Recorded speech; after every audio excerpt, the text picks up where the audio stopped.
Annyeonghaseyo 여러분, 저는 리엔입니다. Bonjour à tous et bienvenue dans cette nouvelle vidéo. Aujourd'hui, je vais vous présenter 5 youtubeurs qui m'ont vraiment donné envie en fait de créer ma chaîne YouTube et qui sont aussi passionnés comme moi par la Corée du Sud et la culture coréenne. Alors pour commencer, la première chaîne YouTube, les premiers youtubeurs que je conseille à tous de pouvoir suivre et découvrir sont les Ongeek Station. Alors les Ongeek Station, c'est un couple d'amis, Manon et Vincent, qui sont de la région lyonnaise, donc c'est-à-dire comme moi. Et en fait ce sont des vidéastes qui ont créé leur chaîne YouTube depuis janvier 2015. Et ils sont vraiment passionnés par la culture coréenne et notamment par la K-pop qui est la musique coréenne, pop musique. Et ils ont une émission en fait qu'ils mettent en ligne à peu près tous les mois et dont ils présentent les principaux groupes de musique, notamment les nouvelles sorties musicales, les albums. Ils ont aussi un partenariat avec Musica. Et en fait ils sont toujours super pétillants, ils ont toujours des super blagues, surtout pour les personnes qui suivent les nouveautés de K-pop et pour les fans en fait. Et du coup ça fait vraiment plaisir de voir un couple qui... Enfin je dis couple parce que sur leur émission et sur leur chaîne YouTube ils sont toujours tous les deux et du coup ça fait super plaisir en fait de voir des gens aussi pétillants qui ont la pêche, qui sont passionnés et qui partagent en fait leur passion pour la Corée avec toujours de la bonne humeur. Et en plus de ça ils ont vraiment des scénarios et des idées et ils font le montage vidéo, mais moi ça serait un de mes rêves de pouvoir en fait parvenir à ce stade professionnel. Parce que je pense qu'ils ont fait en fait des études d'audiovisuel si je me souviens bien et c'est vrai qu'ils maîtrisent vraiment le montage vidéo, ce qui fait qu'ils ont 1 à 2 vidéos par mois qu'ils mettent en ligne, mais c'est des vidéos vraiment de qualité et du coup c'est super pour pouvoir notamment apprendre beaucoup de choses sur la K-pop et sur la culture coréenne. Et pendant les vacances d'été de l'année 2016, donc cette année, ils sont partis en Corée pendant 1 mois je crois. Et du coup j'avais envie de les voir, mais ils sont pas venus jusqu'à ma ville, c'est-à-dire à Gwangju. Du coup j'espère pouvoir avoir l'occasion de les voir soit en France, soit en Corée. La deuxième personne que je vais vous présenter, c'est Marianne, qui a une chaîne intitulée Oulala Séoul. Alors Marianne est une femme qui a 27 ans je crois et qui habite depuis des années en Corée. En fait elle est venue s'installer en Corée après avoir eu son bac et en fait elle a fait ses études en Corée. Elle partage son expérience de vie en Corée depuis des années déjà et elle a beaucoup d'abonnés sur sa chaîne. Et l'originalité en fait de Marianne, c'est que elle nous partage aussi des anecdotes sur sa vie en Corée et elle était connue pendant une époque en fait notamment par les Coréens. Elle a fait de la télé coréenne, elle a fait des émissions, elle a fait de la publicité, donc elle connaît un petit peu le monde du showbiz on va dire coréen et elle apporte aussi sa touche de fraîcheur et de la bonne humeur et voilà. Et après elle parle aussi de son expérience et elle travaille actuellement pour Wish Trend qui est une marque de cosmétiques coréenne à Séoul. Et du coup si vous êtes aussi intéressé par les cosmétiques coréens et tous les conseils de beauté, je vous recommande fortement d'aller voir sa chaîne YouTube. La troisième personne que j'ai envie de vous présenter, c'est Noonaya. Alors Noonaya, je crois qu'elle vient de Lille. Je suis vraiment désolée si je fais quelques impairs, je fais tout dans la foulée, donc voilà, je vais pas forcément éditer la vidéo. Mais Noonaya, voilà, c'est une femme qui est dans la trentaine et qui a vécu déjà plusieurs années en Corée. Et je la suis depuis à peu près 2 ans en fait sur YouTube et c'est vrai qu'elle fait toujours des vidéos de qualité, elle fait toujours des recherches en fait sur les sujets qu'elle a envie d'aborder. Et c'est super sympa de pouvoir voir son parcours et je me sens particulièrement reliée avec elle parce qu'en fait pour toutes les deux on a fait notre BTS par correspondance avec le CNED Et du coup bah quand elle était en galère et quand c'était difficile de garder la motivation pour pouvoir faire ses études par correspondance, bah je me sentais reliée à elle parce que forcément j'étais dans la même situation. Et moi j'ai fait mon BTS par correspondance en vivant pendant 2 ans en Thaïlande. Et elle vivait en Corée en fait en faisant son BTS par correspondance.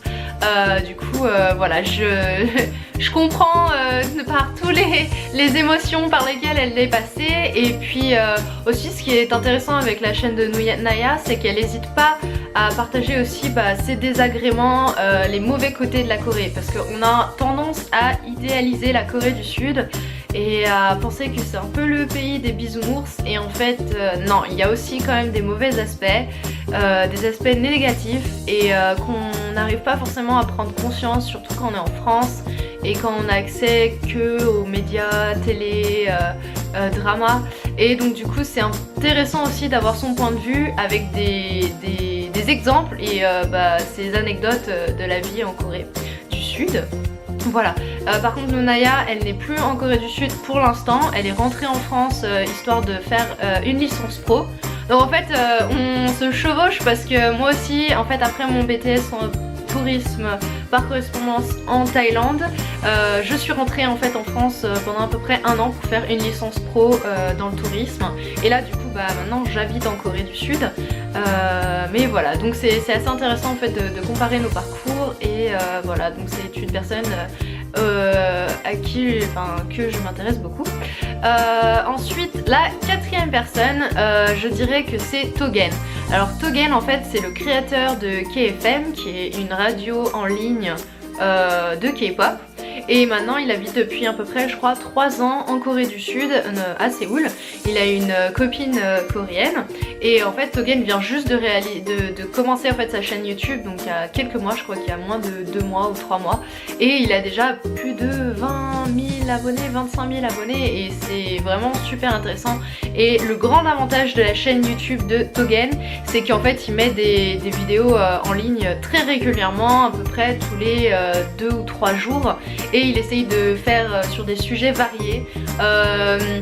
Et il parle comme vous et moi en fait, et du coup c'est super sympa en fait d'avoir son point de vue. Et aussi ce qui est sympa, c'est que ça soit un point de vue d'un garçon, parce qu'il y a énormément de youtubeuses en Corée, mais c'est vrai que youtubeur garçon c'est un peu moins le cas. Et donc du coup c'est intéressant d'avoir un autre point de vue aussi, et aussi de voir son expérience, sachant que lui il travaille en Corée et voilà, il a un autre business je crois, je sais plus où, mais bon voilà. Du coup n'hésitez pas aussi à aller voir la chaîne de Togen, qui est une nouvelle chaîne mais qui monte en puissance et qui nous réserve beaucoup de surprises. Et la 5e personne que je vais vous présenter aujourd'hui, c'est Amélie Nari. Donc en fait Amélie, elle est mariée à un Coréen. Et elle vient juste d'annoncer sur YouTube qu'elle attend un petit bout de chou, une ou un, on ne sait pas encore. Et voilà, et elle est venue s'installer en Corée il y a plusieurs années que ça aussi. Elle a d'abord étudié le coréen, puis ensuite elle a eu différents travaux, elle a trouvé différents jobs en Corée. Et maintenant voilà, elle s'est mariée. Je crois qu'elle continue encore ses études car elle veut devenir professeure de français en Corée. Et du coup sa chaîne en fait YouTube nous parle de certains sujets liés à la Corée du Sud, et aussi des expériences de vie de tous les jours. Et du coup c'est vrai que Amélie Nari a mis beaucoup de vidéos en ligne aussi ces dernières années, je crois depuis 2 ou 3 ans. Et du coup voilà, c'est toutes ces personnes là en fait qui m'ont inspirée à créer ma chaîne YouTube, et aussi vous parler moi aussi de mon expérience en vivant en Corée. Sachant que moi je suis en Corée depuis à peu près presque 8 mois, et que je serai là aussi l'année prochaine. Donc voilà, donc j'espère en fait à travers ma chaîne YouTube de pouvoir apporter un regard différent par rapport aux autres youtubeurs. Moi mon but c'est pas du tout de les copier, c'est plutôt des inspirations pour moi, ils m'inspirent on va dire. Et voilà, et c'est vrai qu'ils traitent sur certains sujets qui sont très intéressants. Qui m'ont préparé on va dire mentalement à venir m'installer en Corée. Et voilà, ils m'ont permis aussi de prendre conscience de certaines différences culturelles et voilà. Et donc du coup bah moi dans ma chaîne YouTube en fait j'aimerais plutôt aborder tous les termes liés au tourisme, comme je suis en fait je viens juste d'être diplômée d'un bac+3 dans le milieu du management du tourisme, et puis je suis une grande voyageuse, donc du coup en fait j'aimerais plutôt donner voilà des conseils pratiques et des recommandations plus pour en fait les personnes qui viendraient en Corée et qui voudraient voilà, savoir en fait tous les bons plans touristiques, les passes touristiques et aussi voilà les différents lieux touristiques que vous pouvez visiter en Corée. Et le fait est que je n'habite pas à Séoul, donc du coup en fait je voudrais ouvrir vos horizons, vous internautes, et vous montrer en fait qu'il y a énormément de lieux touristiques qui vaut vraiment le coup d'œil, et il ne faut pas non plus rester qu'à Séoul, Busan, Jeju-do. En fait il y a énormément d'endroits, et en fait je suis située dans la province de Jeollanam-do, et donc du coup je vais essayer dans une vidéo prochaine de vous montrer en fait tous les magnifiques aspects de la Corée du Sud et qui sont en dehors de la ville de Séoul. Voilà, bon je vais finir cette vidéo parce que mon but premier était de vous présenter les 5 youtubeurs qui m'inspirent le plus, mais j'espère que dans d'autres vidéos je pourrai vous présenter d'autres personnes, pas forcément françaises aussi, mais d'autres étrangers qui m'ont inspiré, et des youtubeurs souvent qui parlent anglais. Voilà. Bah écoutez, je vous dis à très bientôt pour une prochaine vidéo. J'espère que ça vous aura plu. Je sais que c'est une vidéo un petit peu longue, mais voilà. Et je vous dis à très bientôt pour de nouvelles aventures. Au revoir.